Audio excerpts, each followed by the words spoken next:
बिस्मिल्लाहिर्रहमानिर्रहीम। आज का टॉपिक है reaction of alkyl halide.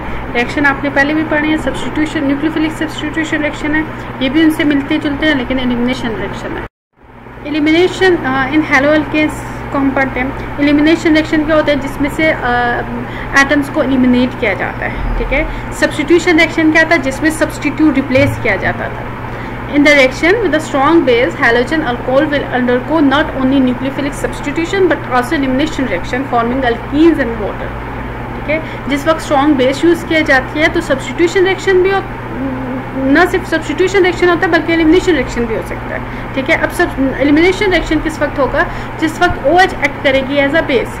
The OH act as a base, both as a base and a nucleophile. OH nucleophile भी act कर रहा है, OH बेस भी एक्ट कर रहा है। न्यूक्लियोफाइल के केस में आपने पढ़ा था कि OH क्या करेगा, जाके कार्बन पर अटैक करेगा, कार्बन के साथ बॉन्ड बना देगा, ठीक है। और OH बेस के केस में, एलिमिनेशन रिएक्शन के केस में क्या करेगा कि यहाँ से H जो होगा कार्बन के साथ जो H है इसको रिमूव कर देगा, किसी भी प्रोटॉन को रिमूव कर देगा, ठीक है। यहाँ पे बेस जो है वो बॉन्डिंग बनाएगा, न्यूक्लियोफाइल क्या कर रहा है, बॉन्ड बना रहा है। When acting as a base, OH remove H+ from the halogen alkanes which also result in the formation of a halide. Halide मिसाल में बनेगा। The reaction between a halogen alkane and a strong base usually result in the formation of mixture of substitution and elimination product. जिस वक्त आप strong base को use करते हैं तो क्या बन रहा है, सब्स्टिट्यूशन रिएक्शन भी बनेंगे और एलिमिनेशन रिएक्शन भी बनेंगे। आप किस पे डिपेंड करते हैं, ये मोस्टली सॉल्वेंट्स पे डिपेंड करते हैं। इसको देखते हैं। अब एलिमिनेशन रिएक्शन को हम स्टडी करते हैं। एलिमिनेशन रिएक्शन में जनरल फर्स्ट स्टेप क्या होता है कि कार्बोकैटायन बन रहा है। अब यहाँ पे फर्स्ट स्टेप आपको मेंशन क्या हुआ है कि फर्स्ट स्टेप में क्या है कि बॉन्ड ब्रेक डाउन हो गया, लिविंग ग्रुप क्या हो गया, रिमूव हो गया, और कार्बन पे क्या कौन सा चार्ज आ गया, पॉजिटिव चार्ज आ गया, ठीक है, कार्बोकैटायन बन गया। अब E1 रिएक्शन कैसे होगा और SN1 कैसे रिएक्शन होगा।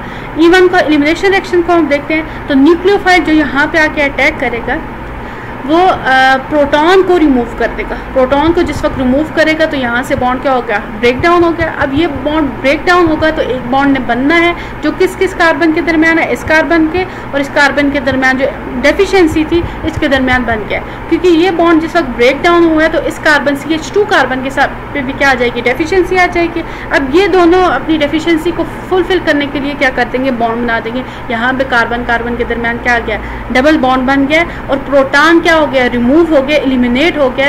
किसने एलिमिनेट किया, न्यूक्लियोफाइल ने। इस वजह से इसे एलिमिनेशन रिएक्शन कहा जाता है, ठीक है। Favoured by highly basic nucleophile. अच्छा, अब यहाँ पे SN1 के केस में क्या है कि न्यूक्लियोफाइल डायरेक्टली इस कार्बन पॉजिटिव पे जाके बॉन्ड बना देगा, ठीक है। ये न्यूक्लियोफाइल ने क्या किया, बॉन्ड बना देगा, यहाँ पे कोई भी चीज़ रिमूव नहीं हुई, ठीक है। अब रिएक्शन क्या है कि किस पे डिपेंड करता है, दोनों के केस पे सबस्ट्रेट पे डिपेंड करता है। अब न्यूक्लियोफाइल जो अटैक कर रहा है उस पर डिपेंड नहीं करता। The mechanism is similar to that of the SN1 reaction. The first step is the formation of carbocation via heterocyclic cleavage, ठीक है। अब ये SN1 की तरह ही है कि फर्स्ट स्टेप में क्या है कि आयंस बनते हैं, कार्बोकैटायन बनते हैं, ठीक है। अब ये फिर एक दफ़ा देख लें कि कार्बोकैटायन जिस वक्त फर्स्ट स्टेप में बनेगा, नेक्स्ट स्टेप पे न्यूक्लियोफाइल आके अटैक करेगा तो एक प्रोटॉन को वो रिमूव कर देगा। जिस वक्त एक प्रोटॉन को रिमूव करेगा तो कार्बन और हाइड्रोजन के दरमियान जो बॉन्ड है वो ब्रेक डाउन हो जाएगा, ठीक है। अब जिस वक्त ये बॉन्ड ब्रेक डाउन होगा, जो कार्बोकैटायन था और ये जहाँ से बॉन्ड ब्रेक डाउन होगा जिस कार्बन पे, ये दोनों कार्बन क्या करेंगे, आपस में बॉन्ड बना के डबल बॉन्ड बना देंगे, ठीक है। प्रोटॉन यहाँ से रिमूव हो जाएगा, इस वजह से इसे एलिमिनेशन रिएक्शन हो गया, ठीक है। SN1 की तरह रिएक्शन है, दो स्टेप पे डिपेंड करता है, दो स्टेप्स हैं इस पे। Rate determining step first step है जिसमें आयंस बन जाएंगे, ठीक है। ऑर्डर ऑफ रिएक्शन क्या है, ऑर्डर ऑफ रिएक्शन भी फर्स्ट ऑर्डर है क्योंकि सिर्फ किस पे डिपेंड करता है, सबस्ट्रेट पे डिपेंड करता है। अब एलिमिनेशन रिएक्शन जिस वक्त होगा तो डिफरेंट प्रोडक्ट्स देंगे। अब डिफरेंट प्रोडक्ट्स में मोस्टली परसेंटेज किसकी ज़्यादा है वो उसको हम देखते हैं। इफ़ द कार्बन चेंजेस 4 और more than carbon in length and the halogen is not attached to the terminal carbon और मिक्सचर ऑफ पोजीशन आइसोमर पे भी फॉर्म, ठीक है, कि हेलोजन ग्रुप जो है वो टर्मिनल के साथ अटैच नहीं है, तब वो मिक्सचर नंबर ऑफ प्रोडक्ट देगा, ठीक है। अब यहाँ पे अगर आप एग्जांपल देखें तो Cl क्या है कि सेंटर पे कार्बन नंबर 2 के साथ प्रेजेंट है। अब यहाँ पे जिस वक्त क्लोरीन रिमूव होगा तो डबल बॉन्ड क्या बनेगा, दो पॉसिबिलिटी है, या इस साइड पे डबल बॉन्ड बन जाएगा या इस साइड पे डबल बॉन्ड बनेगा, ठीक है, या इस कार्बन से एक हाइड्रोजन रिमूव होगा या कार्बन नंबर 3 के साथ एक कार्बन रिमूव होगा। अब कौन सी ज़्यादा फेवर है पहले, ठीक है। अब फर्स्ट वन के केस में क्या होगा कि यहाँ पे 2 सब्स्टिट्यूट है। अगर इस केस में अगर आप देखें ब्यूट-2-इन, तो यहाँ पे एक CH3 ये जो है ये भी एज अ सब्स्टिट्यूएंट एक्ट करेगा, इस तरफ जो CH3 है वो भी क्या एक्ट करेगा एज अ सब्स्टिट्यूएंट। मीन्स के सेंट्रल अल्कीन्स जो है ब्यूटीन ही ने उसके साथ कितने सब्स्टिट्यूएंट है, 2 सब्स्टिट्यूएंट अटैच है। अब सेकेंड केस अगर आप देखें अटैक एट बी, अब यहाँ इस केस में तो यहाँ पे इस कार्बन के साथ कोई सब्स्टिट्यूएंट अटैच नहीं है और इस कार्बन के साथ एक as a ethyl substituent attach है, ठीक है। अब क्या केस आ गया कि केस नंबर 1 में जिस वक्त वो ए पे अटैक करेगा तो कार्बन कार्बन डबल बॉन्ड के 2 सब्स्टिट्यूएंट अटैच है दोनों कार्बन के साथ, ए के साथ भी CH3 है, दूसरे के साथ भी CH3 है। और अगर वो बी पे अटैक कर रहा है तो एक तरफ कोई सब्स्टिट्यूएंट नहीं है, दूसरी तरफ इथाइल सब्स्टिट्यूएंट है। तो ये आपने रूल पढ़ा भी था अल्कीन्स के ही टॉपिक पे। इससे रूल क्या कहते हैं कि जितने सब्स्टिट्यूएंट ज़्यादा आएंगे तो वो ज़्यादा फेवरेबल कंडीशन होगी, ठीक है। In the elimination of HX from alkyl halide the more highly substituted alkene product predominates, कि जिसमें सब्स्टिट्यूएंट ज़्यादा आएंगे। अब जो मिथाइल सब्स्टिट्यूएंट दो कार्बन के दरमियान साथ बन रहा था तो वो क्या है, ज़्यादा सब्स्टिट्यूएंट है, इट्स मीन वो ज़्यादा फेवरेबल कंडीशन है। अब यहाँ पे हम एक एग्जांपल के लिए देखते हैं। 1 bromo again 1 bromo 2 bromo butane आ रहा है, ठीक है, 2 प्रोडक्ट्स दे रहा है। एक पे क्या है कि ये CH3 भी सब्स्टिट्यूएंट आ रहा है इस कार्बन के साथ और CH3 भी सब्स्टिट्यूएंट आ रहा है। दूसरे केस में क्या है CH2 CH3 इथाइल तो सब्स्टिट्यूएंट आ रहा है लेकिन इस कार्बन के साथ कोई भी सब्स्टिट्यूएंट अटैच नहीं है। इस वजह से बाय परसेंटेज कौन से ज़्यादा प्रेजेंट होगा, 2 ब्यूटीन जो 81% है और 1 ब्यूटीन क्या है 19% है, ठीक है। इसी तरह 2 ब्रोमो 2 मिथाइल ब्यूटेन के केस में भी देखें तो तब भी 2 पॉसिबिलिटीज़ है। एक पॉसिबिलिटी में क्या है कि सब्स्टिट्यूएंट, अब 1 सब्स्टिट्यूएंट अटैच है इसके साथ, एक ये दूसरा सब्स्टिट्यूएंट अटैच है और ये तीसरा सब्स्टिट्यूएंट अटैच है, ठीक है। अब सेकेंड केस में देखें तो यहाँ पे इस कार्बन के साथ कोई सब्स्टिट्यूएंट अटैच नहीं है, ठीक है, और इस कार्बन के साथ 2 सब्स्टिट्यूएंट अटैच है, मिथाइल भी अटैच है, इथाइल भी अटैच है। तो इट्स मीन 70% कौन सा बन रहा है, 2 मिथाइल 2 ब्यूटीन, ठीक है, और 30% 2 मिथाइल 1 ब्यूटीन बन रहा है। तो कौन सा ज़्यादा फेवरेबल होगा, जिसमें नंबर ऑफ सब्स्टिट्यूएंट क्या होंगे, ज़्यादा होंगे। केन रिएक्शन कंडीशन को हम देखते हैं कि एलिमिनेशन में हम रिएजेंट का यूज़ करें, कंडीशंस क्या यूज़ करें। रिएजेंट कौन से, अल्कोहलिक सोडियम और पोटेशियम हाइड्रोक्साइड यूज़ करते हैं, ठीक है। Condition reflux in an alcoholic solution है, प्रोडक्ट क्या बनेगा, अल्कीन बनेगा। मैकेनिज्म एलिमिनेशन होता है, इक्वेशन क्या है, अल्काइल हैलाइड को रिएक्शन करवाया जाता है सोडियम हाइड्रोक्साइड के साथ, क्या बन रहा है, अल्कीन बन रहा है और साथ में वाटर और NaBr बन रहा है, ठीक है। With unsymmetrical halo alkanes you can get mixture of product, ठीक है, जिसमें हैलोजन ग्रुप जो है वो टर्मिनल के साथ अटैच नहीं है तो सेंटर में अटैच है, तो उसमें नंबर ऑफ प्रोडक्ट बन रहे हैं। वो आपने देखना है कि जितने ज़्यादा सब्स्टिट्यूएंट होंगे तो उसके अकॉर्डिंग आपने जाना है, ठीक है। सेकंड क्या आ गया, एलिमिनेशन रिएक्शन E2 है। अब E2 मैच करता है SN2 के साथ कि एक ही स्टेप में दोनों रिएक्शन हो रहे हैं, ठीक है। अब एक स्टेप में कैसे होगा कि जिस वक्त न्यूक्लियोफाइल अटैक करते हैं तो बॉन्ड ब्रेक डाउन होंगे और उसी स्टेप में क्या होगा, लिविंग ग्रुप भी रिमूव हो जाएगा, ठीक है। अब यहाँ पे देखिए न्यूक्लियोफाइल अटैक कर रहा है, हाइड्रोजन एक क्या कर रहा है, रिमूव कर रहा है, ठीक है, और लिविंग ग्रुप यहाँ से क्या होगा, रिमूव हो जाएगा। अब यहाँ पे 2 bond sigma bond break down हो रहे हैं तो मीन्स कि एक पाई बॉन्ड बन रहा है ना, एक तो सिग्मा बॉन्ड लिविंग ग्रुप है वो रिमूव होगा, ठीक है, दूसरा सिग्मा बॉन्ड जो एज अ प्रोटॉन लेके रिमूव होगा वो क्या होगा, न्यूक्लियोफाइल रिमूव कर देगा और इन 2 कार्बन के दरमियान क्या आ जाएगा, डबल बॉन्ड बन जाएगा, ठीक है। इस आपको प्रोडक्ट में नजर भी आ रहा है, न्यूक्लियोफाइल क्या कर रहा है, हाइड्रोजन के साथ ये बॉन्ड बना रहा है, कार्बन कार्बन डबल बॉन्ड है और साथ में एक लिविंग ग्रुप है, ठीक है। ये E2 एलिमिनेशन रिएक्शन है। अब इसी का कंपैरिजन SN2 के साथ क्या हुआ है कि न्यूक्लियोफाइल अटैक कर रहा है जिस वक्त उसी वक्त लिविंग ग्रुप क्या कर रहा है, रिएक्शन में से रिमूव हो रहा है, तो न्यूक्लियोफाइल यहाँ पे क्या कर रहा है, बॉन्ड बना रहा है। किस पे डिपेंड करता है, सबस्ट्रेट पे भी डिपेंड करता है और बेस पे भी डिपेंड करता है। As in the SN2 reaction the rate is depend on the concentration of both reaction partners, के सबस्ट्रेट पे भी डिपेंड कर रहा होता है, लिविंग ग्रुप पे डिपेंड करता है। ऑर्डर ऑफ रिएक्शन करें तो सेकेंड ऑर्डर रिएक्शन है, ठीक है। अब ये आपके पास एक एग्जाम्पल है। 1 ब्रोमो 1 डाई मिथाइल इथेन, ठीक है। 1 ब्रोमो 1 डाई मिथाइल। अब नाम से आप पहले देखिए इथेन है, अब ये स्ट्रक्चर इस तरह भी बन रहे होते हैं, ठीक है। इथेन है मीन्स कि क्या आ जाएंगे, 2 कार्बन है, पैनी नेम क्या इथेन है।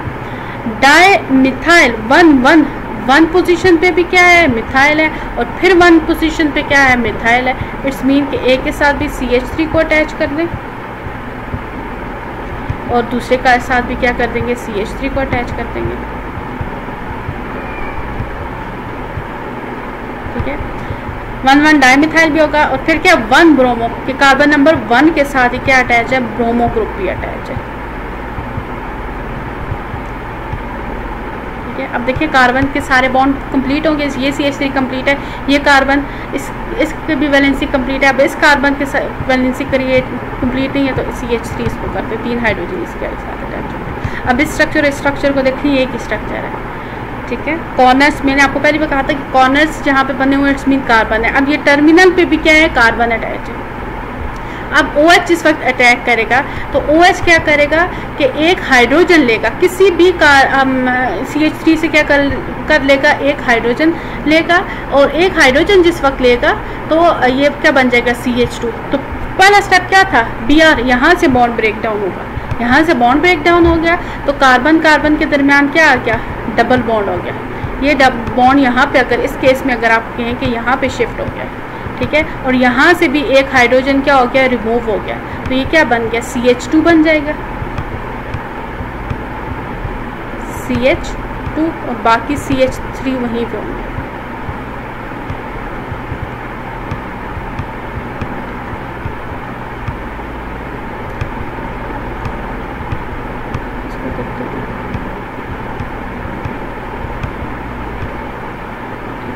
अब नेम क्या बना है, प्रोपीन बना है। प्रोपीन मीन्स के 3 कार्बन है, 1 2 3 कार्बन लेंगे, लॉन्गेस्ट चेन रखते हैं, और सेकंड पोजीशन पे क्या है, मिथाइल ग्रुप है। तो किस में कन्वर्ट हो गया, टू मिथाइल प्रोपीन में कन्वर्ट हो गया, plus water plus bromine ion, ठीक है।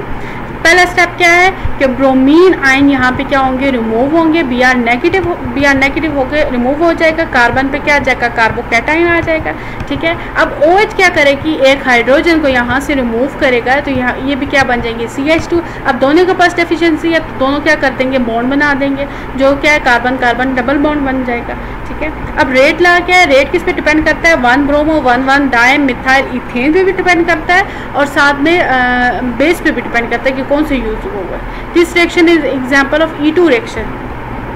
E2 क्या कि दोनों पे डिपेंड कर रहा है, सबस्ट्रेट पे भी डिपेंड कर रहा है और बेस पे भी डिपेंड करता है। E stand for the elimination, 2 stand for the bimolecular. Energy diagram को अगर देखा जाए तो E2 में क्या कौन सी स्टेट बन रही है, ट्रांजिशन स्टेट बन रही है, इंटरमीडिएट स्टेट नहीं बन रही। और एनर्जी का कंपैरिजन किया जाए तो ट्रांजिशन स्टेट की एनर्जी क्या है, रिएक्टेंट से भी ज़्यादा है, रिएक्टेंट से काफ़ी ज़्यादा है, ठीक है। और प्रोडक्ट की एनर्जी क्या है, रिएक्टेंट से कम है।